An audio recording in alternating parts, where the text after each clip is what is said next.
안녕하세요. 사연 읽어주는 남예입니다. 오늘도 와주셔서 감사드리며 오늘의 사연 시작하겠습니다. 저는 남편에게 비밀이 하나 있습니다. 바로 제가 학생 때 유도부였다는 사실이에요. 저 꽤 괜찮은 유도 유망주였습니다. 시합도 여러 번 나갔고 상도 많이 탔어요. 고등학교 1학년 때 연습을 하다 어깨 탈구가 되었고 이후 습관성 탈구가 계속되어 하는 수 없이 그만두었지만요.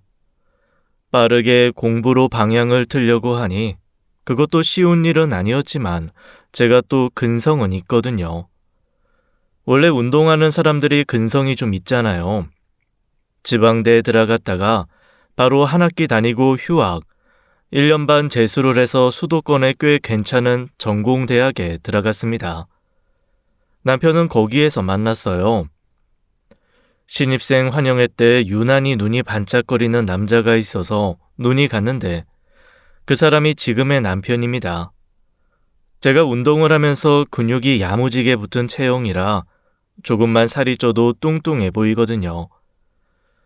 재수하는 동안 17kg를 빼고 아주 제 인생 최고의 몸매로 거듭났던 시절 남편은 저의 여리여리함에 반했대요. 그렇게 서로가 서로에게 한눈에 반한 저희는 한 학기가 채 지나가기도 전에 연애를 시작했습니다. 제가 2살 위인 연상연하 커플이었지만 서로 좋아하는 마음을 막을 수는 없었어요. 처음 만났을 때부터 남편이 늘 하던 말은 하나였습니다. 난 다른 건 몰라도 여리여리한 여자가 좋아. 자기가 여성스럽고 여리여리하고 힘없어서 난 그게 제일 좋아. 힘없는 여자가 좋다는 건 너무 특이한 취향인데? 여튼 힘 세봐야 사고만 치고 하여간 너무 싫어. 운동하는 여자 극혐이야. 뭐 건강을 위해 걷거나 요가나 필라테스 이런 건 괜찮은데 막 근육 키우고 헬스 이런 거 안 했으면 좋겠어. 너무 이상한 이상형 조건이었지만 그 당시에 저는 남편이 너무 좋아서 살짝 눈에 콩깍지가 씌어진 상황이었습니다. 제가 챔피언도 여러 번 한 유도 유망주였다는 게 알려지자마자 바로 헤어질 것 같아서 철저하게 비밀로 했어요. 오죽하면 저 결혼할 때 고등학교 때 친구들 한 명도 안 불렀습니다. 다들 어디 체육교사 하고 있고 도장하고 있고 그래서 운동인 모임 그 자체거든요. 나중에 그냥 가족들끼리만 하기로 해서 못 불렀다고 고기 뷔페로 초대해서 거하게 먹였죠. 남편 얼굴도 안 보여주냐고 원성이 자자했지만 너무 바빠서 카드만 줬다고 무마했고요. 그 정도로 남편은 운동하는 여자에 대한 나쁜 생각이 가득합니다. 처음에는 괜히 서운하기도 하고 대체 왜 이러나 싶었는데 결혼하고 알았어요. 정말 이런 사람이 세상에 또 있나 싶은 사고뭉치. 남편보다 3살 어린 여동생 때문이었습니다.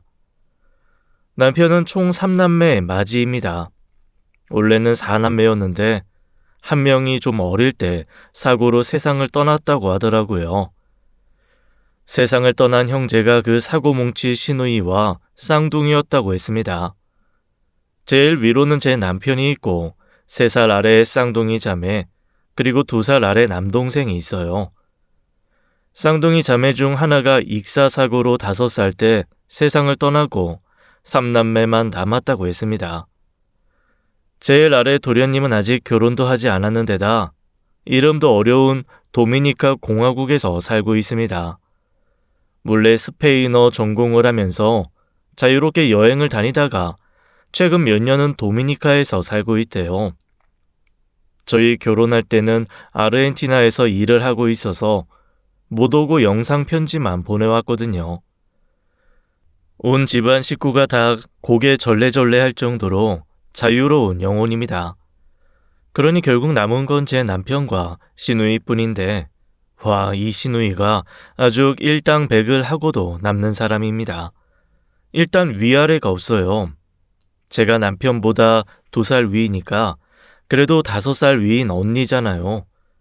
그런데 딱 처음 보자마자 저한테 이러더라고요. 옳게. 안녕? 나 쿨한 사람이라 신의질 이런 거 안 하니까 쫄지 말고. 대신 우리 아메리칸 스타일로 서로 존대 이런 거 집어치우고 편하게 합시다. 나한테 언니 소리 꼭 들어야 할 필요 없잖아. 아, 그래도 집안 어르신들이 계신데. 아, 그럼 꼬박꼬박 아가씨 존대하시든가. 난 패스. 내가 어떤 세상의 굴레와 속박, 이런 거 영 불편하고 어색한 사람이라 앞으로 뭐라고 시비 걸기 없기? 난 미리 말했어. 그때까지만 해도 진짜 특이하다 어이없다 정도였습니다. 그런데 이게 갈수록 가관이더라고요. 뭐랄까 어떤 법칙과 법도가 자기 편한 대로 바뀐다고나 할까요? 아메리칸 스타일 운운하면서 반말 찍찍 내뱉는 건 괜찮고 제가 예단 예물 생략하는 건 펄펄 뛰는 일이었던 거죠. 아니, 세상이 아무리 미쳐 돌아간다고 해도 법도가 있고 예법이 있는 거지. 어떻게 하나밖에 없는 시누이 예단을 안 챙겨? 미쳤나 봐 진짜. 엄마 아빠, 이게 말이 되는 거예요? 나 내 반쪽 잃고 지금까지 외롭게 자라다가 이제 언니 하나 생겼다고 마음의 위안을 받은 거잖아. 그런데 그 언니한테 가방 하나 신발 하나 옷 하나 못 받고 내 오빠 보내는 게 말이 돼? 사실 그 말이 아니었으면 신우이의 쌍둥이가 있었던 사실도 몰랐을 거예요. 제가 너무 어이가 없어서 대체 반쪽이 누구냐고 물었거든요. 그제야 남편이 주절주절 얘기를 해주더라고요. 쟤 원래 쌍둥이야. 나도 초등학교 때 일이라 잘 기억은 안 나는데 쟤랑 완전 다른 진짜 착하고 사랑스러운 애였어. 하늘도 무심하시지. 하필 그 아이를 데려가실 게 뭐람. 여튼 둘이 어디 캠프를 갔었던가? 거기서 사고가 난 거지 뭐. 그 다음부터 뻑하면 자기는 인생 반쪽 잃었다고 저걸 협박처럼 하는데 문제는 엄마 아빠가 저 말에 약하다는 거. 아주 어디서 저딴 말을 배워가지고 와서 반쪽 잃은 트라우마가 어쩌고 반쪽 잃은 슬픔이 어쩌고. 아우 꼴 보기 싫어. 아주 진상이야. 우리 막내도 쟤 싫어서 아마 한국 안 들어오는 게 아닐까 싶다. 그렇게 잘하면서도 사고를 많이 쳤어? 말도 마. 공부 꼴통이라 해도 안 되어서 그럼 운동을 해라 싶어 운동시켰더니 사람 패고 그것도 안 되면 그림 그려라 그랬더니 재료 빼돌려서 놀러 다니고 정말 아휴. 어머님 아버님 고생하셨겠네. 자식이 왼수라는 말이 그냥 나온 게 아니야. 다 쟤 때문에 나온 거야. 남편은 그렇게 자기 동생에 대한 말을 하면서 한편으로는 제가 그냥 해달라는 거 해주고 무마했으면 하는 것 같았습니다. 여러모로 속 시끄러울 일을 만들고 싶지 않았던 모양이더라고요. 저도 뭐 처음 결혼하면서부터 시끄럽게 굴고 싶지는 않아서 그냥 아가씨가 원하는 거 사줬습니다. 문제는 거기서부터였어요. 해달라는 것을 해줬더니 아가씨한테 제가 호구라고 입력된 모양이더라고요. 그때부터 저한테 수시로 뭔가를 요구하기 시작했습니다. 그런데 저도 운동했다고 했잖아요. 그 운동했던 사람 특유의 성질머리가 있거든요. 일단 잘 참았습니다. 그런데 한번 폭발하면 아주 다 뒤집어 엎어요. 남자친구랑 헤어지면서 빌린 돈 갚아야 안전 이별할 수 있다고 울어대서 1,000만 원, 피싱 당했다고 해서 200만 원, 이런 식으로 돈 빌려간 걸 다 정리했습니다. 그리고 제가 빌려줄 때마다 언제까지 갚으라고 얘기한 것까지 다 정리했죠. 상환 기일이 올 때마다 저는 아가씨에게 완곡하게 돈을 갚으라고 했지만 뭐 예상한 대로 씹더라고요. 그러니 어쩌겠어요. 그냥 시부모님께 말해버렸습니다. 시부모님이 다른 건 몰라도 돈 문제는 엄청 예민하십니다. 젊은 시절 아버님이 보증을 잘못 써서 온 집안 식구들이 10년 넘게 고생을 한 적이 있대요. 그 시기에 쌍둥이 중 하나, 딸도 잃고 친척들에게도 좋은 소리 못 들어서 돈, 빚 이런 게 시부모님의 아주 큰 아킬레스건입니다. 다른 건 다 한숨 한 번에 유하게 넘어가시는 분들인데 대출의 대자만 꺼내도 노발대발하시니까요.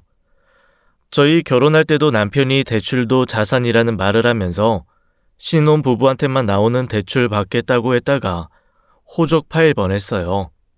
아무리 그 대출은 오히려 받는 게 이익이다 말을 해봤자 씨알도 먹히지 않았습니다. 그런 분들인데 딸이 저한테 거의 2천만 원에 가까운 돈을 빌려간 걸 아시면 어쩌시겠어요. 당연히 전쟁이 났습니다. 저는 저희 아버님이 그렇게 화를 크게 내시는 분인 줄 처음 알았어요. 오죽하면 남편도 그냥 말하라고 했던 자기의 과거를 반성하며 이러더라고요. 애 잡겠다. 아니, 애 잡기 전에 엄마 아빠 먼저 돌아가실 것 같아. 야, 말 괜히 했나 봐. 그냥 조용히 할 걸. 그럴 정도로 큰 분란이 났고 결국 시누이는 아버님에게 잡혀 6개월간 월급 압수, 그 앞으로 드러났던 보험과 연금 해지까지 다 해야 했습니다. 저는 받아도 불편한 돈을 받게 되었고 시누이와는 거의 철천지 원수가 되었죠. 그리고 그 무렵 전 진짜 깜짝 놀랄 만한 사실도 알게 되었습니다. 아버님이 유난히 뒤집어지시길래 돈 2천에 저렇게까지 라고 생각했는데 이유가 있었어요. 시누이가 글쎄 3번의 이혼 전적이 있었습니다. 그것도 식구들은 다 쉬쉬하며 숨겼는데 제풀의 화를 참지 못하고 와서 본인 입으로 쏟아내서 알았어요. 시누이를 얼마나 개똥으로 알았으면 이딴 식으로 내 뒤통수를 쳐? 뒤통수 친 게 아니고 난 약속을 이행하라고. 약속? 어이가 없네. 아니, 막말로 내가 언니랑 혼인서약을 했어? 뭘 했어? 법으로 맺은 부부인연도 내가 3번 끊어낸 여자야. 어디 내 앞에서 어이없게 약속 운운하고 있어? 어머, 몰랐네. 이혼을 3번이나 하셨어? 세상에 그건 머리가 나쁜 거 아니야? 한 번은 실수고 2번부터는 바보라던데. 뭐라고? 야, 너 말 다 했어? 하긴 머리가 나쁘니 돈 갚을 날짜도 있고 그랬겠지. 아유, 내가 잘못하긴 했네.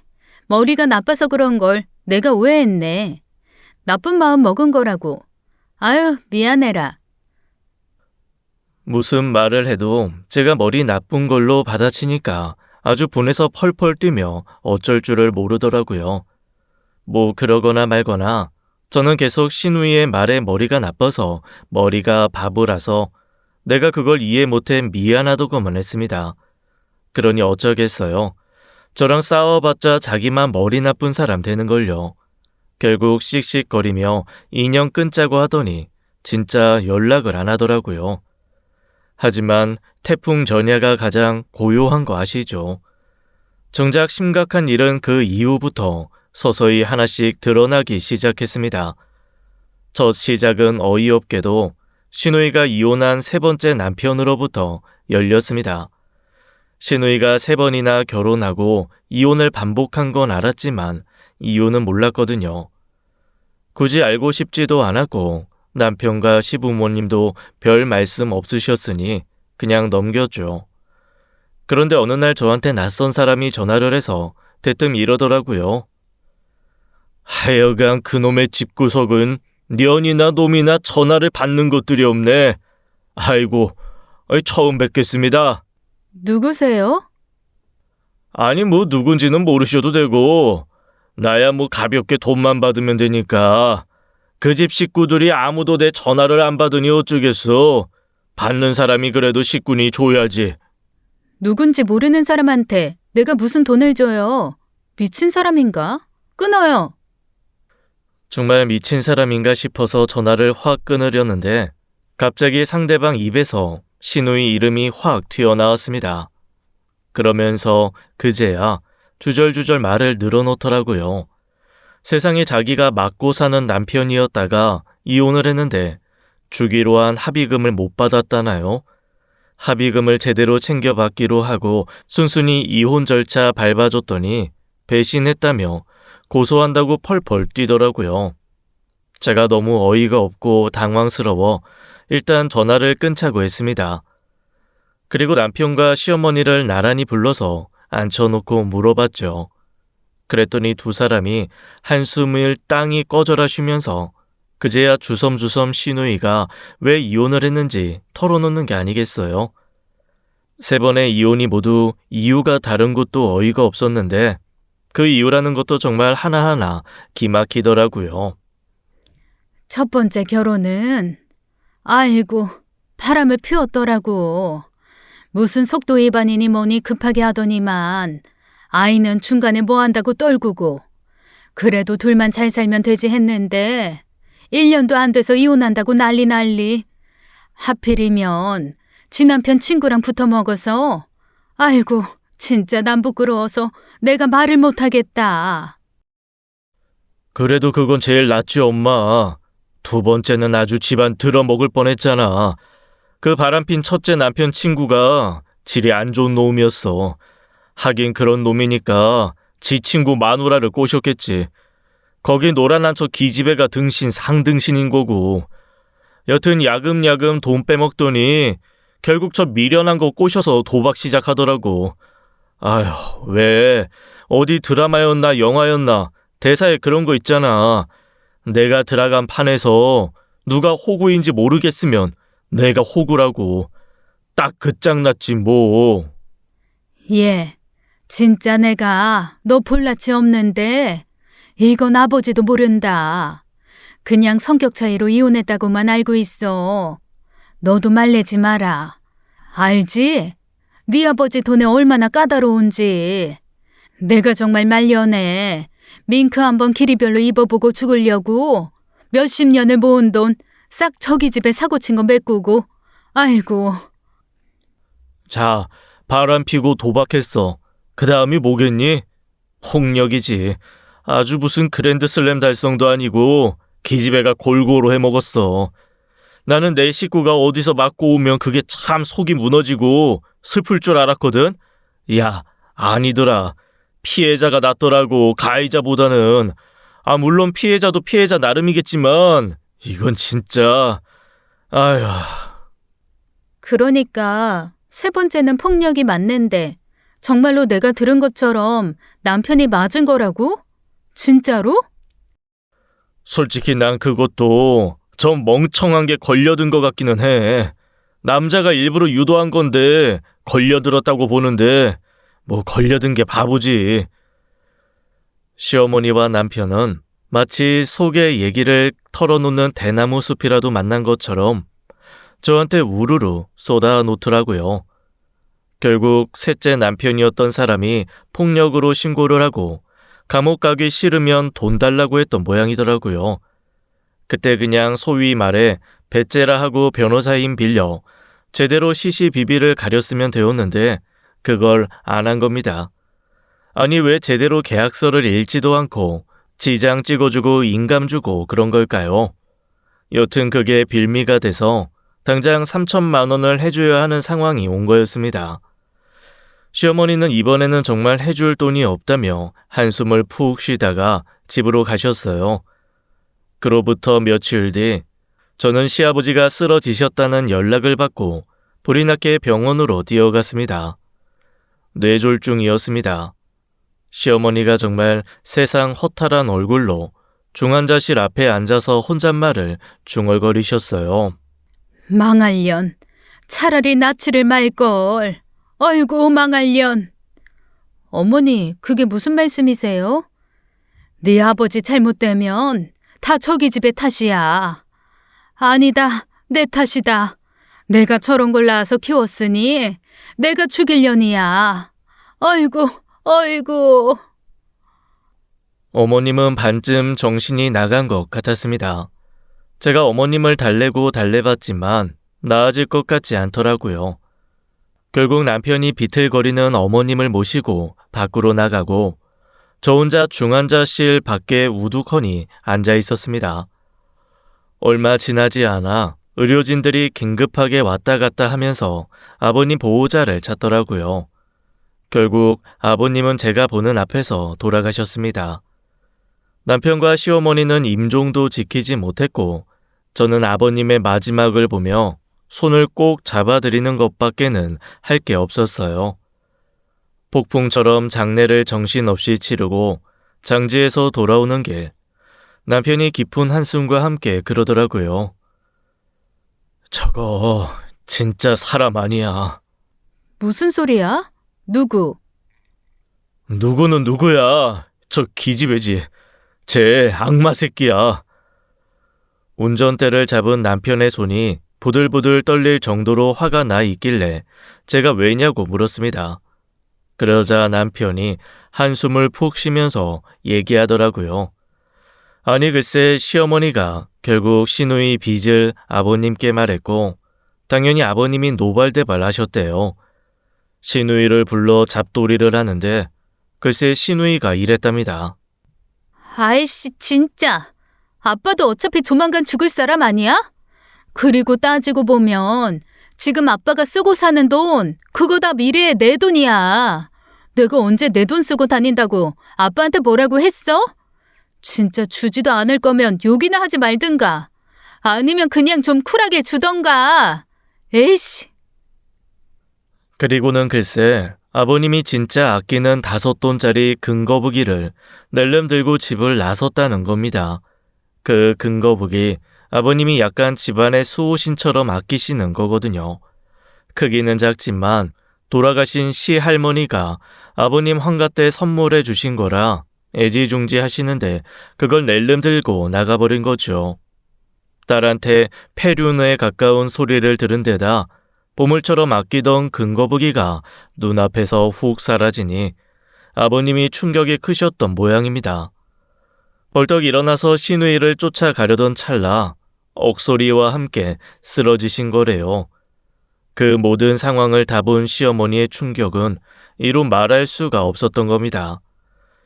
저는 그제야 왜 시누이가 장례식장에서 내내 구석에 처박혀 혼자 핸드폰만 주구장창 들여다보고 있었는지 알 수 있었습니다. 아니 꼭 남의 장례 온 것처럼 겉돌길래 저게 왜 저러나 했거든요.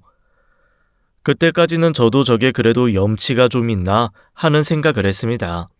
하지만 제 시누이는 정말 제 모든 짐작을 벗어나는 사람이었어요. 장례 후 일주일이 채 되지 않아 아주 난리가 났거든요. 저희 시아버지가 워낙 돈에 꼼꼼하다고 했잖아요. 이미 예전에 유산 정리 다 끝내두셨더라고요. 자식한테 빌려준 돈, 사고 쳐서 막은 돈은 유산을 미리 준 것으로 기록을 다 해놓으셨을 정도였습니다. 그렇게 되니 시누이는 한 푼도 받을 유산이 없었어요. 저 남편 시누이, 그리고 해외에 있는 시동생까지 4명, 거기에 어머니 해서 5명에게 정말 공평하게 똑같이 나누셨거든요. 1인당 1억 5천 좀 넘게 받게 되었는데 시누이는 오히려 기존에 받았던 것이 많아 마이너스 1,000 얼마였습니다. 그리고 그걸 알고 나서 시누이가 정말 펄펄 뛰며 난리 그런 난리도 없게 다 뒤집더라고요. 이혼하면 남일 것이 뻔한 저한테 왜 주는 거냐고 하면서 뭐라고 하는 줄 아세요? 아빠 죽을 때 쟤 혼자 옆에 있었지? 그때 뭔가 했네. 야, 네가 우리 아빠 죽였냐? 그 1억 얼마 받고 싶어서? 저 사람이 사람을 때리면 안 된다는 신념을 가지고 사는 사람입니다. 게다가 저 운동했잖아요. 운동했던 사람은 아무래도 근육이 남들보다 있고 몸 쓰는 게 좀 다릅니다. 그래서 무심히 뻗은 주먹에도 치명타가 날아갈 수 있어서 진짜 더 조심하거든요. 그런데 시누이가 그 말을 하면서 저한테 확 손을 뻗더라고요. 저도 모르게 그 손을 잡아서 시누이를 매다 꽂고 말았습니다. 서로 당황한 것도 잠시 시누이가 다시 달려들었고 그제야 남편이 말리더라고요. 그 꼴을 보던 시어머니가 피를 토하는 목소리로 이렇게 말씀하셨습니다. 내 거 줄게. 너 그거 받고 다시는 우리 앞에 나타나지 마. 나도 너 없는 자식이다 생각하고 살 테니까 너도 그냥 천에 구하라고 생각하고 알아서 잘 살아. 자식한테 그런 말을 해야 하는 엄마의 심정이 어떻겠어요. 그런데 신우이는 그런 것도 없이 그저 1억이 넘는 돈이 생겼다는 사실에만 신이 난 것 같더라고요. 시어머니는 자식들이 말리는데도 그냥 그 돈 주고 인연을 끊고 싶다고만 하셨습니다. 그리고 정말 신우이에게 그 돈을 줘버리셨어요. 막내 시동생이 그런 시어머니한테 자기는 외국에서 자리 잡아 돈 필요 없다고 일부를 다시 드렸습니다. 저희도 시어머니에게 같이 살자고 생활비라도 아끼시라고 얘기했고요. 그러거나 말거나 신우이는 시어머니에게 받은 돈을 가지고 정말 땅으로 꺼진 것처럼 사라졌습니다. 뭔가 불안하지만 평화로운 나날이 지속되던 어느 날 3개월쯤 지났을 때였어요. 제가 뭔가 사고 싶은 게 있어서 좀 멀리서 장을 봐가지고 돌아오는데 허라, 버스 정류장에 익숙한 사람이 쭈그리고 있더라고요. 신우이였습니다. 아니 그런데 몰골이 아니었어요. 정류장에서 뭘 하나 봤더니 아이고 급하게 버스 타느라 버린 좀 길쭉한 담배꽁초를 찾아 불 붙이고 있더라고요. 대체 여기서 뭐해요? 아이씨, 깜짝이야. 뭐야? 이 동네에 왜 있어? 아, 아니다. 잘 됐네. 나 돈 좀 줘요. 배고파서 그래. 어머니한테 1억 넘게 받아간 게 3개월도 안 됐는데 그 돈은 어쩌고요? 아이씨, 그 푼돈으로 내가 뭘 할 수가 있어야지. 에이씨, 크게 투자해서 좀 불려보려고 했는데 노인네가 저주를 걸고 돈을 줬나 싹 다 날아갔어. 그 돈을 날렸다고요? 아니 대체 뭘 했길래? 아, 뭘 했건 남이 사. 돈이나 좀 줘봐. 아, 우리 아빠 유산 아직 다 안 썼지. 사실 그게 며느리한테 갈 건 아니잖아. 딸이 우선이지. 무슨 며느리야? 그거 다 달라고는 안 할 테니까 반만 줘. 반 내놓으라고. 그러면서 신우이는 저한테 몸으로 덤비기 시작했습니다. 하지만 저 다시 한번 말하지만 운동한 여자잖아요. 그 정도 허술한 공격은 그냥 쑥쑥 피해집니다. 피하려고 노력 안 해도 피해져요. 그러니 신우이가 약이 올랐던 모양이더라고요. 저한테 버럭하며 달려들대요. 너 오늘 내 손에 한번 죽어봐. 너 지난번에 나 패대기 쳤지? 야, 그거 내 전공이야. 내가 유도를 3년 했다고. 어디 한번 오늘 혼나봐라 아주.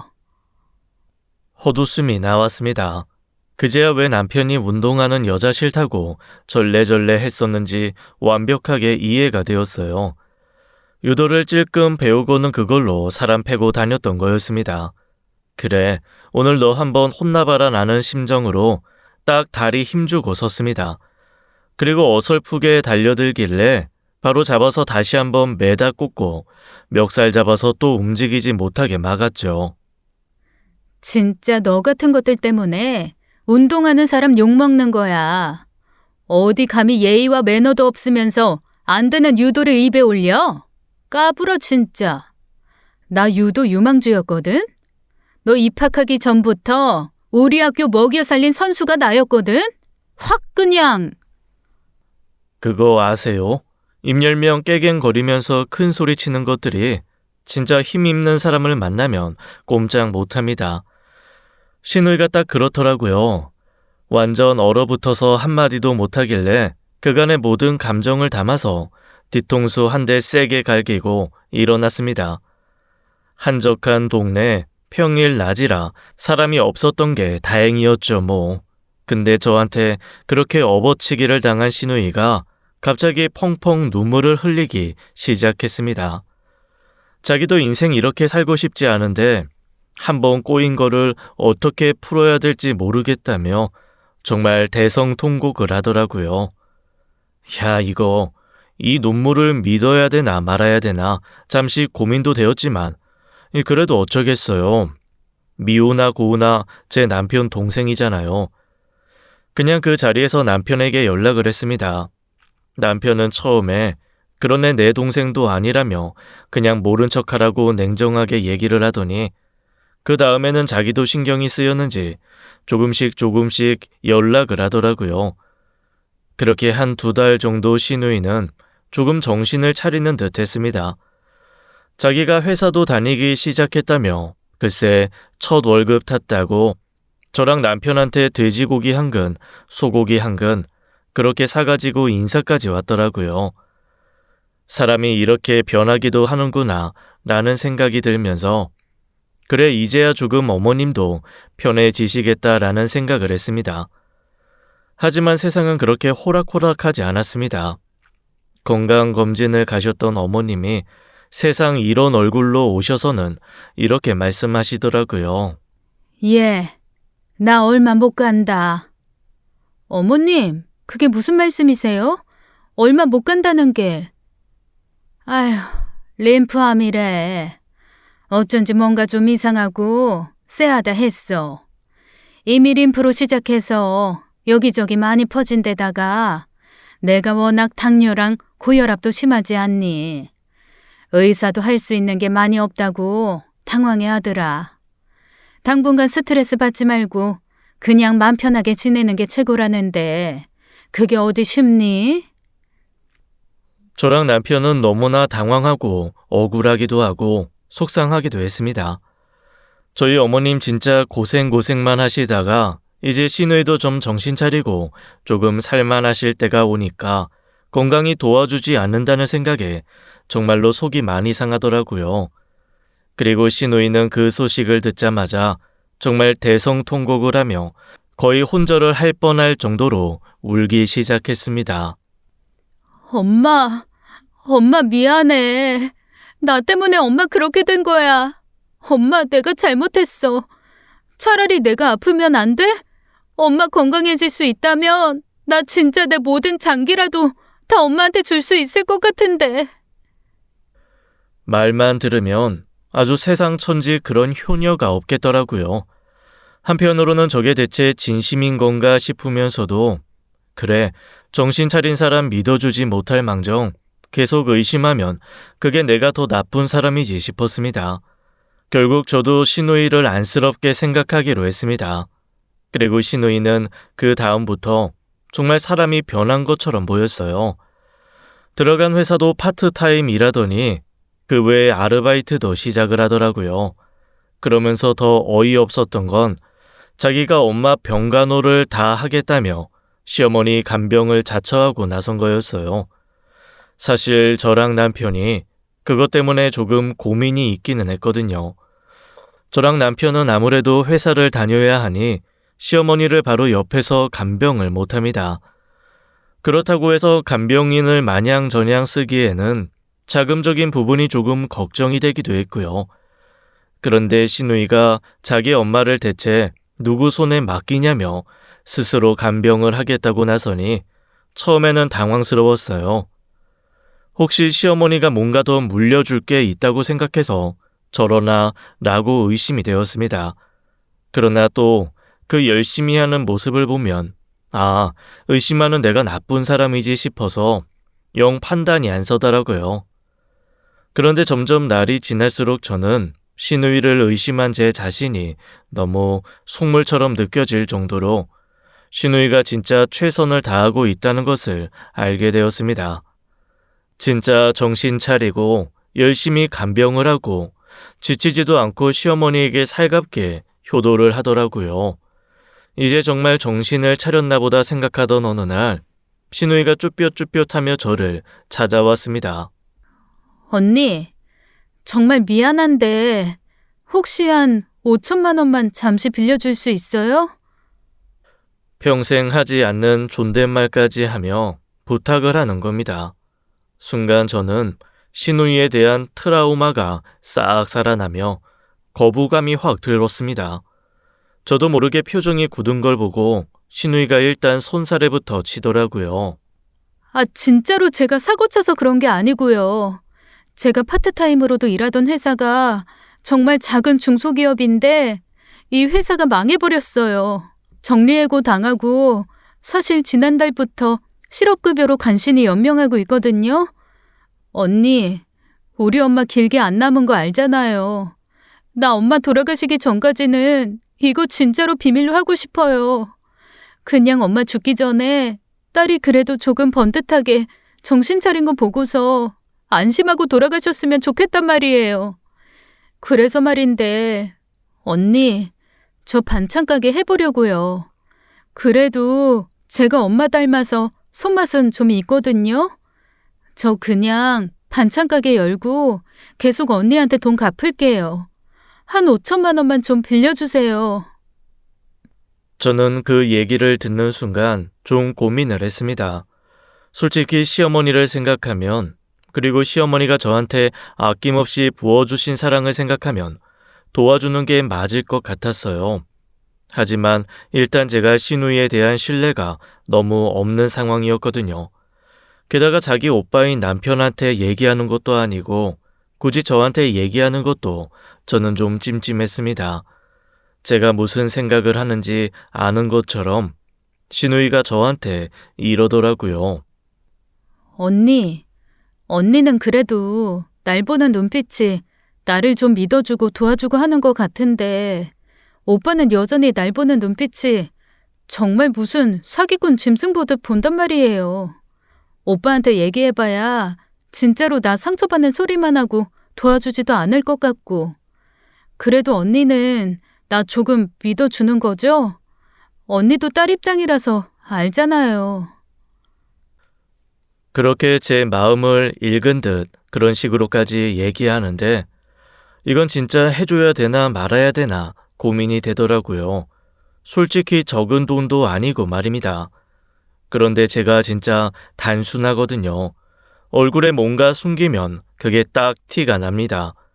제가 혼자 끙끙 고민을 하고 있는 게 얼굴에 다 티가 났는지 어느 날 시어머니가 저한테 이렇게 물어보시더라고요. 왜? 걔가 또 무슨 사고 쳤니? 네? 어머니, 걔가 누군데요? 누구긴 누구야? 우리 집에 사고 칠 사람 하나밖에 더 있니? 왜? 또 무슨 사고를 쳤는데? 아이, 어머님 아니에요. 사고 친 거 아니에요. 사고 안 치려고 뭔가 하려고 하더라고요. 뭐? 사고를 안 치려고? 왜? 너한테 뭐 요구했어? 어머님이 그렇게까지 말씀하시니 제가 어떻게 더 이상 말을 안 할 도리가 없더라고요. 그래서 자초지종을 말했습니다. 그러자 시어머니께서 한숨을 푹 쉬더니 그 다음날 저를 조용히 따로 부르시더라고요. 그리고 저한테 3천만 원이 든 통장을 내미셨습니다. 이거 내 장례비에 병원비 하려고 내가 아무한테도 말 안 하고 모아둔 거다. 이거 그냥 네가 좀 힘들겠지만 2천만 더 보태서 넘겨줘. 어차피 나 죽고 나면 이 돈 너희가 나눠 가질 거였고 자식이 부모한테 잘해보겠다고 그렇게 애쓰는데 그걸 안 도와주고 죽어봐야 내가 뭔 소용이니. 그러니까 애 마음이라도 편하게 이걸로 가게 하나 차려줘라. 너한테는 내가 면모가 없다. 2천을 더해서 맞춰주면 좋은데 나도 이게 한계구나. 저는 어머님이 그렇게까지 말씀하시니 더 이상 할 말이 없었습니다. 그래서 시누이한테 어머님이 줬다는 얘기는 안 하고 정말 잘 해보라는 말과 함께 반찬 가게를 하나 얻어줬어요. 시누이는 눈물까지 흘리며 감사 인사를 하더라고요. 그런데 시어머니의 그런 마음이 하늘에 닿기라도 한 듯 의사가 시험적으로 한번 해보자고 했던 신약이 시어머니에게 너무나 잘 듣기 시작했습니다. 림프암은 완치가 힘들다는 얘기까지 있었는데 정말로 호전되어서 시어머니가 곧 완치까지 바라볼 수 있을 정도로 상태가 좋아지신 거예요. 저랑 남편은 정말 뛸 듯이 기뻐했습니다. 정말 시어머니가 잘못될까봐 저희 모두 너무나 걱정했거든요. 의사에게 그 희소식을 들은 날 저는 뜬금없이 이 소식을 빨리 시누이에게도 전해야겠다는 생각이 들었습니다. 자기 엄마 효도 다 못 받고 돌아가실까봐 그렇게 전전긍긍했는데 이 소식을 들으면 얼마나 기뻐할까라는 생각 때문이었어요. 제가 한 번도 제 손으로 먼저 시누이한테 전화를 한 적이 없었거든요. 하지만 기쁜 소식을 전해주고 싶은 마음에 얼른 전화를 걸었습니다. 시누이는 전화를 받지 않더라고요. 반찬 가게가 바쁜가 보다 하고 할 말이 있으니 연락 달라고 문자만 남겼습니다. 그런데 한 며칠 계속 문자도 확인하지 않고 답도 없더라고요. 뭔가 좀 이상했습니다. 그러고 보니 가게를 얻었다 하고 있다는 말만 들었지 가보지도 못했거든요. 개업할 때 가겠다고 했더니 이러더라고요.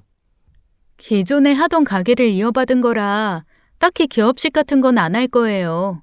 손님들이 단골이 많아서 괜히 주인 바뀐 거 알면 안 올 것 같아서요. 나중에 좀 반찬 개편도 하고 돈 좀 벌어서 인테리어도 하고 하면 그때 제대로 식구들 부를게요.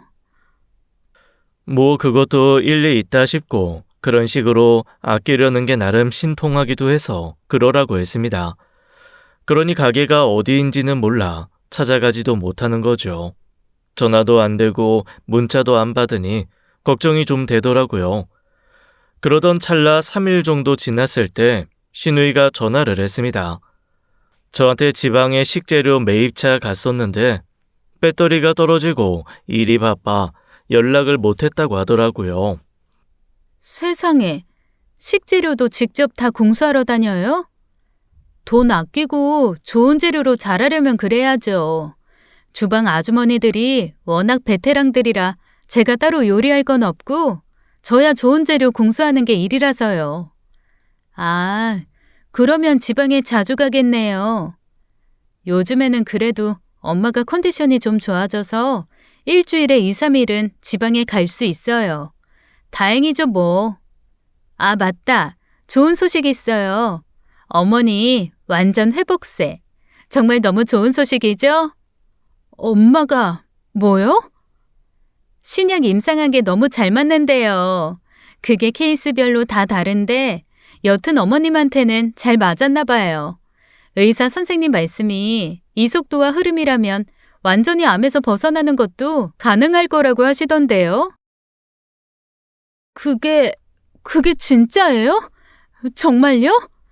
지금 나한테 거짓말하는 거 아니죠? 진짜로 엄마가 낫는데요? 어머, 아가씨 목소리 떨리는 거 처음 듣네. 진짜 좋은가 보다. 제 말을 듣는 시누이 목소리가 벌벌 떨리더라고요.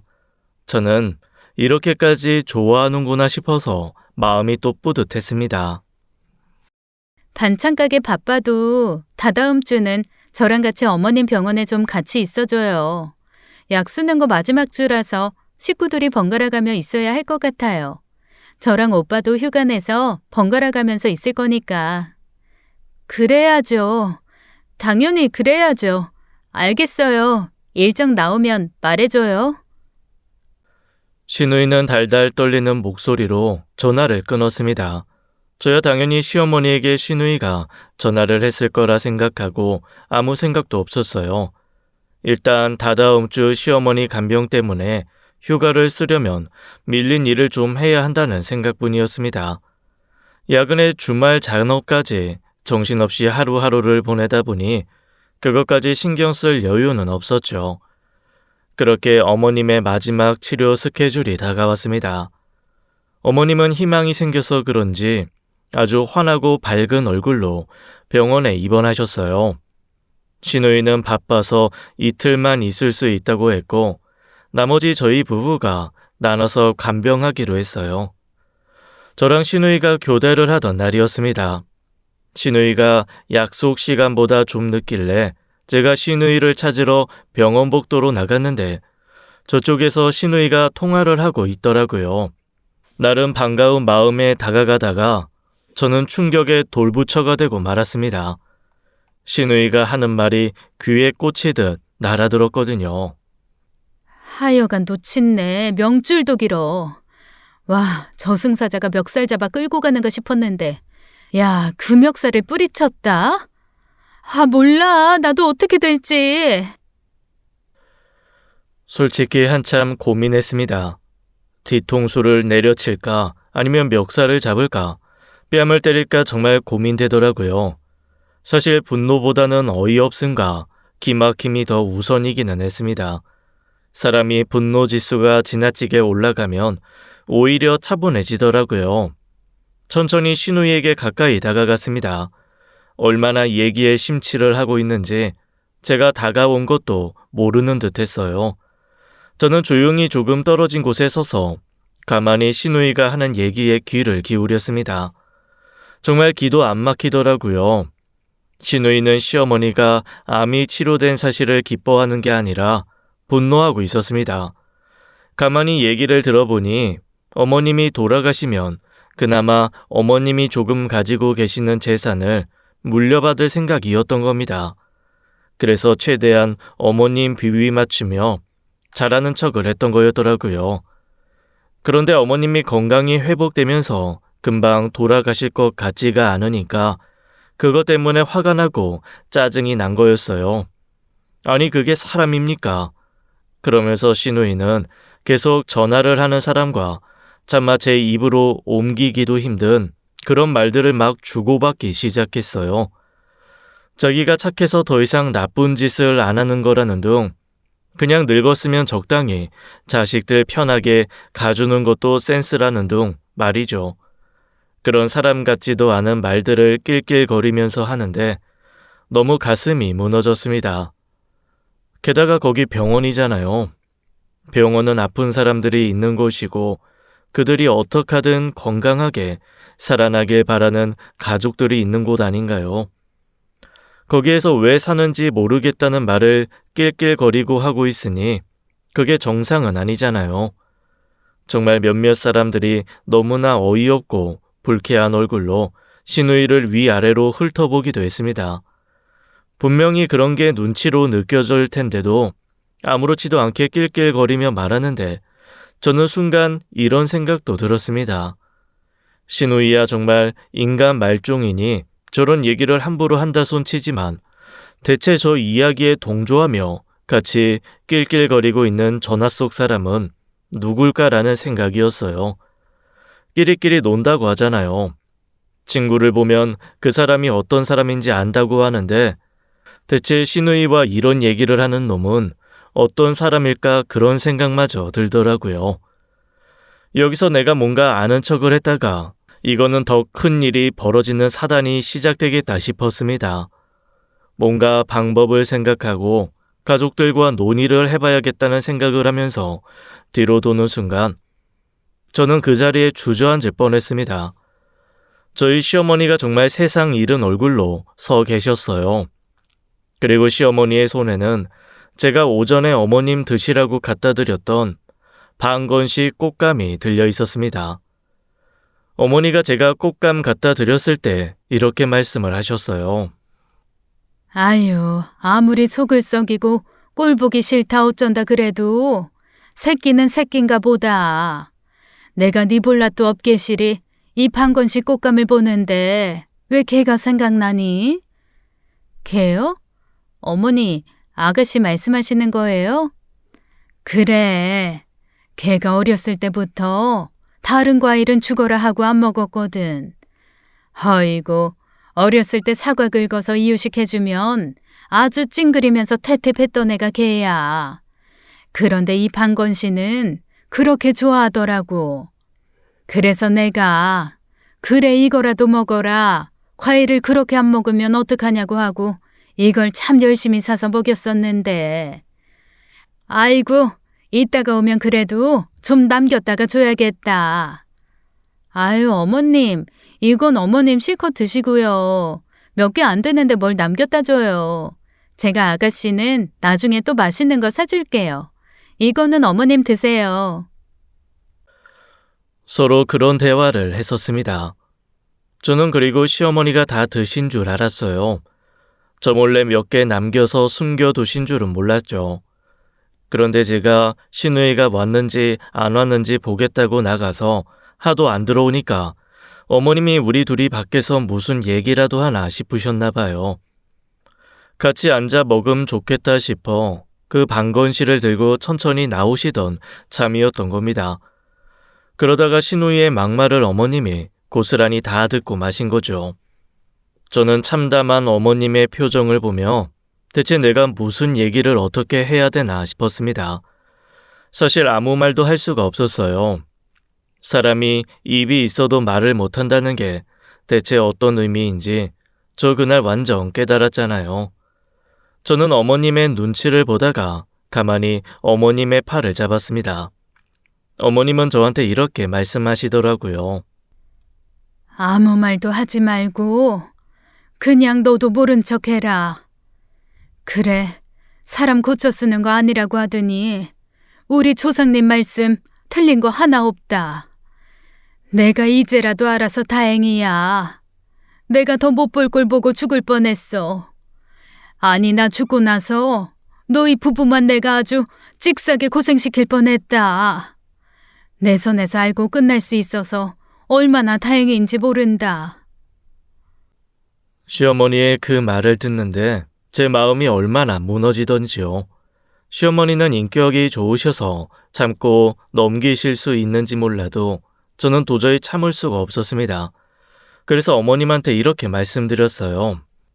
어머니, 그렇게 포기하시는 건 어머니 마음이고요. 저는요, 이거 그냥 못 넘어가겠네요. 저 한마디 해야겠어요. 그리고 저는 진짜 씩씩거리며 다시 복도로 나갔습니다. 신우이는 자기 엄마와 제가 어떤 심정으로 지금 있는지도 꿈에도 모른 채 여전히 희희낙낙 낄낄거리며 통화 중이더라고요. 저는 신우에게 다가가 확 전화기를 뺏고 바닥으로 내동댕이를 쳐버렸습니다. 신우이가 저를 보고 눈을 꿈뻑꿈뻑하며 깜짝 놀라서 저를 바라보더라고요. 진짜 미친 거 아니야? 그 돈 몇 푼. 그래가지고 어머님한테 그렇게 잘했구나. 아니지. 잘한 척 한 거지. 진짜 속은 내가 등신이지. 아, 발뺌할 생각하지 말아요. 어머님도 아가씨가 어떻게 통화하는지 다 들었어. 어머님 지금 안에서 마음 다스리고 계시니까 당장 어머님한테 가서 사과해요. 저는 사과하라는 제 말이 진짜 마지막 제가 신우에게 주는 정말 마지막 기회라고 생각했습니다. 그런데 신우이가 어떻게 했는지 아세요? 바닥에 전화기 떨군 채로 그대로 주랭랑을 쳐버리더라고요. 그리고 저는 그런 신우이를 쫓아가지 않았습니다. 대신 바닥에 떨어진 전화기를 집어서 누구랑 통화를 했는지 살펴봤죠. 진짜 너무 어이가 없어서 과호흡이 다 올 지경이었습니다. 누구랑 통화 중이었는 줄 아세요? 세상에, 신우이한테 맞아서 이혼했다는 그 셋째 남편이었습니다. 왜 저한테 뜬금없이 전화해서 돈 달라고 했던 그 셋째 남편이요. 둘이 다시 붙어 먹나 보다라는 생각과 함께 든 건 배신감이었습니다. 어쩌면 처음서부터 이 둘은 서로 맞았네 때렸네 하면서 저희 집에서 돈을 뽑아내려고 했던 사기꾼 커플이 아니었을까라는 생각이 들었거든요. 문자 주고받은 걸 보니까 아주 둘이 한 쌍의 바퀴벌레였습니다. 서로 죽고 못 살겠더라고요. 그리고 결정적으로 두 사람이 같은 도박에 빠져 있다는 것도 알게 되었습니다. 대충 시기를 보아하니 신우이가 마음을 잡고 회사를 다니네 어쩌네 하던 그 즈음인 듯 했어요. 이쯤 되니 신우이가 정말로 가게를 얻은 건지도 의심되더라고요. 뒤늦게 병원으로 온 남편은 시어머니와 저한테 자초지정을 듣고 정말 대노했습니다. 저는 남편이 그렇게까지 화내는 걸 단 한 번도 본 적이 없었습니다. 한 번만 더 눈앞에 나타나면 그땐 자기 손으로 감옥을 보내던 관짜서 집어넣던 하겠다고 펄펄 뛰더라고요. 손까지 부들거리면서 씩씩거리는데 눈에서 진심 어린 분노와 빛이 번쩍번쩍하는 게 보였습니다.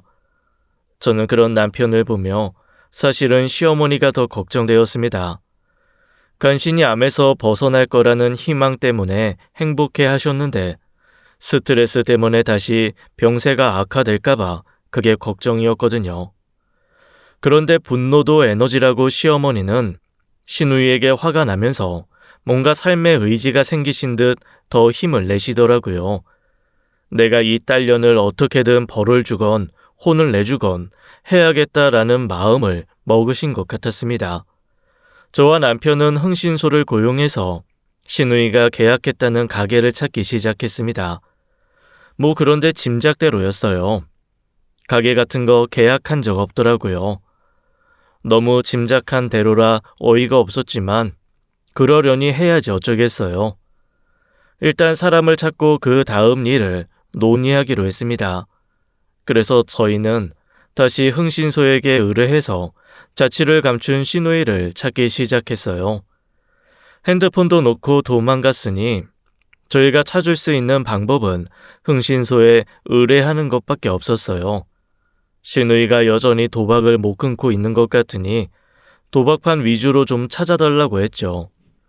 그리고 세 번째 남편 연락처도 공유했습니다. 둘이 서로 좋아 죽는데 같이 있지 않겠어요? 흥신소에서는 도박판은 자기네들도 침투하기가 좀 어려워서 시간이 좀 걸린다고 얘기를 해주었습니다. 저희는 언제가 되든 시누이를 찾았으면 좋겠다고 했고요. 저희가 시누이를 찾으려는 이유는 단 하나밖에 없었습니다. 저한테 빌려갔던 돈, 시어머니가 무슨 일이 있어도 그거 다 받으라고 하셨거든요. 저희 시어머니 저희한테 이렇게까지 말씀하셨습니다.